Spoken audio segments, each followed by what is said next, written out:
Hello friend, Kolkata সহ সারা অঞ্চলে দেখবেন মশার উপদ্রব বেড়েই চলেছে। আর এই মশার উপদ্রব বাড়া মানে ডেঙ্গু, ম্যালেরিয়া, টাইফয়েডের মতন মরণব্যাধিও বেড়ে যাওয়া। দেখবেন আমাদের আশেপাশে প্রতিনিয়ত মানুষ এই রোগে আক্রান্ত হচ্ছে এবং মারাও যাচ্ছে। তা আমরা যদি একটু আমাদের চারিপাশটা পরিষ্কার পরিচ্ছন্ন রাখতে পারি, যেমন কোনো জায়গায় জল জমতে না দেওয়া বা মশারি টাঙিয়ে শোয়া, এইসবগুলো যদি আমরা করতে পারি তাহলে দেখবেন আমরা অনেকটা প্রাণ বাঁচাতে পারবো। এছাড়াও দেখবেন আমরা এই মশা মারার জন্যে অনেক রকম কেমিক্যাল বা অয়েল বা কয়েল দেখবেন আমরা হয়তো বাড়িতে ব্যবহার করি। তা এতে দেখবেন মশা তো দূর হয়। তার জন্য দেখবেন হয়তো আমাদের বাড়িতে অনেকে বয়স্ক মহিলা বা বাচ্চারা থাকে, যে এইসব ধূপের গন্ধ হয়তো তাদের জন্য অনেকটা ক্ষতিকারক, বা তারা হয়তো এগুলো গন্ধ সহ্য করতে পারে না, বা এতে দেখবেন এই গন্ধে তাদের শরীরও অসুস্থ হয়ে পড়ে। তা আমরা যদি সেগুলো ব্যবহার না করে আমাদের যে বাড়িতে থাকা কয়েকটি উপকরণ দিয়ে একটা প্রাকৃতিকভাবে এই মশাগুলো তাড়াতে পারি, তাহলে দেখবেন অনেকটা ভালো হবে। আর এই মশা দেখবেন প্রাকৃতিকভাবে আমরা দূর করতে পারবো। তা সেরকমই একটা অসাধারণ রেমেডি আজকে আমি আপনাদের কাছে শেয়ার করব। আশা করছি রেমেডিটা জানলে আপনারা খুব সহজে মশাগুলো আপনারা আমাদের বাড়ির আপনাদের বাড়ির আশেপাশে থেকে তাড়িয়ে দিতে পারবেন, এবং এই রকম রোগের থেকে আপনারা রেহাই পেতে পারবেন। তো সেরকমই একটা টিপস আজকে আমি আপনাদের কাছে শেয়ার করব।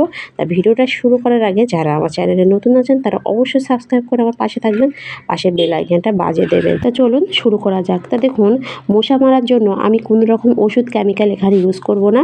আমি যেটুকু ইউজ করব সবটুকুই বাড়ি থেকে পাওয়া যাবে। তা দেখুন, এখানে আমি প্রথমে নিয়েছি একটা বাটি। তা একটা ছোট্ট বাটি নিতে হবে। তারপর আমি নিয়ে দেবো বাড়িতে থাকা কিছু উপকরণ। তো এখানে আমি নিয়ে নিয়েছি দুটো কর্পূর। তা কর্পূর আমাদের প্রত্যেকের বাড়িতে থাকে, এটা নিতে কোনো অসুবিধা হবে না। তো এখানে আমি দুটো কর্পূর নিয়েছি। আর কর্পূর পোকামাকড় মারার ক্ষেত্রে কতটা কার্যকরী সেটা আমরা সবাই জানি। তো এখানে আমি দুটো কর্পূর নিয়ে একটা কাগজের মধ্যে দিয়ে এভাবে একটু, আর একটা ভারী কিছু দিয়ে একটা ভালোভাবে একটু গুঁড়ো করে নেব। তো এটা ভালোভাবে একদম পাউডারের মতো করে গুঁড়ো করে নিতে হবে, যেন এর কোনো দানা ভাব না থাকে। তো এটা ভালোভাবে একটু গুঁড়ো করে নেওয়ার পর আমি এতে দিয়ে দেবো বাড়িতে থাকা আর কিছু উপকরণ। তো দেখুন, এখানে আমি ভালোভাবে এটা গুঁড়ো করা হয়ে গেছে। এরপর এটা আমি কি করব, আমি বাটিতে ঢেলে নেব। তো বাটিতে ঢেলে নেওয়ার পর এতে আমি দিয়ে দেবো বাড়িতে থাকা আরও কিছু উপকরণ। আর এটা যে কতটা কার্যকরী আপনারা না বানালে বুঝতে পারবেন না। এটা আপনারা যদি বানান বাড়িতে, মশা তো দূর হবে, তার সঙ্গে এর আশেপাশেও আপনারা যদি এটা দিয়ে রাখেন তাহলে আশেপাশেও মশা আসবে না। তো এরপরে দিয়ে দেবো আমি বাড়িতে থাকা আরেকটি উপকরণ। তো এখানে আমি একটা চামচ নিয়েছি, আর এরপরে আমি এতে দিয়ে দেবো মরিচের গুঁড়া। তা গোলমরিচের গুঁড়া প্যাকেট এরকম আমাদের প্রত্যেকের বাড়িতে থাকে। তা আপনারা যদি এরকম না থাকে তাহলে যে আস্ত যে মরিচগুলো হয় না, সেটাও আপনারা কিছুটা মরিচ ভালোভাবে একটু পেস্ট করে নিয়ে নিতে পারেন। তো এখানে আমি এই গোলমরিচের গুঁড়ো আমি এই চামচের এখানে 2 চামচ এখানে অ্যাড করব। এর থেকে যদি আপনারা বড় নিতে চান, বড় চামচ নেন, তাহলে 1 চামচ অ্যাড করবেন। এখানে আমি এই চামচের 2 চামচ এই গোলমরিচের গুঁড়ো এখানে অ্যাড করব এই কর্পূরের সাথে। তাই দেখুন, আমার 1 চামচ এখানে দেওয়া হয়ে গেছে, আর 1 চামচ এখানে আমি অ্যাড করব। এখানে দেওয়ার পর আমি এটা ভালোভাবে দুটি উপকরণ একটু মিশিয়ে নেব। মিশিয়ে নেওয়ার পর এতে আমি দিয়ে দেবো আরেকটি উপকরণ, সেটাও আমরা আমাদের বাড়ি থেকেই পেয়ে যাব। বাড়তি কোনো কিছু এখানে কিনতে হবে না, বা কোনো কিছু কেমিক্যাল বা ওষুধ এখানে ইউজও করতে হবে না। তো এখানে আমি দেখুন নিয়ে নিয়েছি 3 কোয়া রসুন। তো রসুন আমাদের প্রত্যেকের বাড়িতে থাকে। এখানে আমি রসুনগুলো ছাড়িয়ে নিয়েছি। নিয়ে তা আপনারা চাইলে গ্রাইন্ডারেও ভালোভাবে একটু প্রেস করে নিতে পারেন, বা এভাবে একটু থেঁতিয়েও নিতে পারেন। তো এভাবে একটু থাঁতালে খুব সুন্দরভাবে একটু থাঁতালে দেখবেন এটা ভালোভাবে থেঁতিয়ে যাবে। তাই এইভাবে ভালোভাবে একটু পেস্ট করে নিয়ে তারপর আমি এতে দিয়ে দেবো। তো এটা দেওয়ার পর আমি প্রত্যেকটা উপকরণ ভালোভাবে একটু মিশিয়ে নেব। তো দেখুন, আমি এটা হয়ে গেছে পেস্ট করা। এভাবে পেস্ট করার পর আমি এতে দিয়ে দেবো। দিয়ে এই 3টে উপকরণ ভালোভাবে একটু মিশিয়ে নেব।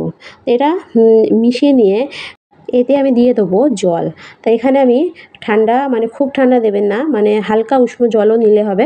তো এখানে আমি অল্প একটু জল এতে অ্যাড করলাম। তো এই জলটা দিয়ে ভালোভাবে একটু এটা মিশিয়ে নিতে হবে। তো মিশিয়ে নিয়ে এটা আমি 5 থেকে 10 মিনিটের জন্য এটা এভাবে একটু রেখে দেবো, মানে একটা যে কোনো জিনিস দিয়ে একটা এটা ঢাকা দিয়ে রাখতে হবে।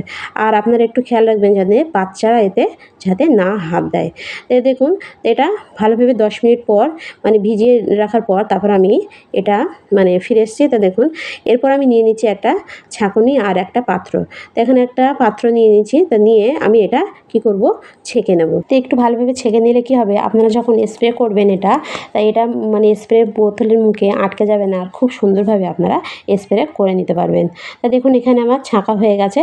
তা দেখুন তা ছাঁকার পর এরপর আমি এতে দিয়ে দেবো আরেকটি উপকরণ, সেটা হলো ডেটল। তা ডেটল আমাদের প্রত্যেকের বাড়িতে থাকে। তা এখানে আমি এই ডেটলের ছিপির মানে 2 ছিপি মতন ডেটল আমি এতে অ্যাড করব। আর এতে মানে সব কটা উপকরণের সঙ্গে ডেটল অ্যাড করলে এটা একটা স্ট্রং মানে রেমেডি তৈরি হয়ে যাবে, যা মশা মারার মানে ক্ষেত্রে অনেকটা কার্যকরী। তা আপনারা অবশ্যই একবার হলে করে দেখবেন, তাহলে আপনারা বুঝতে পারবেন এটা কতটা কার্যকরী মানে একটা রেমেডি। তো এখন সব কটা উপকরণ আমি দিয়ে দিয়েছি, দিয়ে এটা মানে চামচ নিয়ে ছোট চামচ নিয়েছি, নিয়ে এটা আমি ভালোভাবে একটু মিশিয়ে নিয়েছি। তো এরপরে ভালোভাবে মেশানোর পর এটা আমার মানে তৈরি হয়ে গেল। তো এরপর আমি নিয়ে নেব একটা ছোট বোতল। তো দেখুন আমার এরকম ধরনের জলের বোতল মানে আমাদের প্রত্যেকের বাড়িতে থাকে। তা আপনারা চাইলে যে স্প্রে বোতলগুলো থাকে না, সেগুলোও নিতে পারেন। তা আমি এখানে এই ছোট্ট পটটা নিয়েছি। তা নিয়ে এটা আমি ভালোভাবে একটু মানে এটা পুরোটা এই রেমেডিটা এটা মানে ঢেলে নেব। নিয়ে আমি এই মানে যে পটের যে ছিপিটা এটা একটু ছিদ্র করে নেব। তা প্রত্যেকটা মানে ভালোভাবে একটু ছিদ্র করে নেব। তা আপনারা চাইলে যে স্প্রে বোতল হয় স্প্রে বোতলও নিতে পারেন। তো এখানে আমি এটা নিয়েছি। তা নিয়ে আমি এই মুখটা ভালোভাবে একটু ছিদ্র করার পর তারপর আমি আপনাদের দেখাচ্ছি এটা আমি কী করি বা কোথায় কোথায় কীভাবে ইউজ করি। তা দেখুন আমার ছিদ্র করা হয়ে গেছে। এরপর আমি এটা কী করব, আমি দিয়ে দেবো মানে আমাদের প্রত্যেকের ঘরের মানে দেখবেন জানালার ধারে এরকম মানে খোলা থাকে। তো জানালায় আপনারা কী করবেন, একটু স্প্রে করে দেবেন। এই জানলা দিয়ে অনেক সময় মশা আসে ঘরের মধ্যে, বা দেখবেন আমরা যখন রান্নাঘরে রান্না করি দেখবেন পায়ের কাছেও অনেক মশা মানে কামড়ায়। তা আপনারা যদি মানে এরকম সিলিন্ডারের মানে পাশে আসে বা এরকম রান্নাঘরের জানালায় এভাবে স্প্রে করেন, তাহলে দেখবেন মশা মানে থাকলেও এখান থেকে মানে মারা যাবে বা মশা আর ঢুকবে না। এছাড়া ঘরের আশেপাশে বা এরকম ফ্রিজের কোণে বা দেখবেন মানে খাটের আশেপাশে বা যেখানে একটু অন্ধকারচ্ছন্ন সেসব জায়গায় আপনারা যদি স্প্রে করেন, তাহলে দেখবেন মশা আর ঘরের মধ্যে একটুও মানে এই আনাচে কানাচে মশা থাকবে না, আর মশাগুলো একদম পালিয়ে যাবে বা মারা যাবে। তা বাজার থেকে কোনো রকম কয়েল বা ওষুধ কেমিক্যাল ইউজ না করে আপনারা এভাবে অবশ্যই একবার বানিয়ে দেখুন। আশা করছি অনেকটা আপনাদের কাজে লাগবে।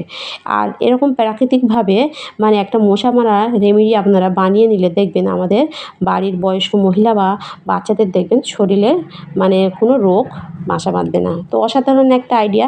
তা আপনারা একবার হলে করে দেখবেন, আশা করছি অনেকটা কাজে লাগবে। তো ভিডিওটি এ পর্যন্ত, ভালো লাগলে লাইক কমেন্ট শেয়ার করতে ভুলবেন না। বাই।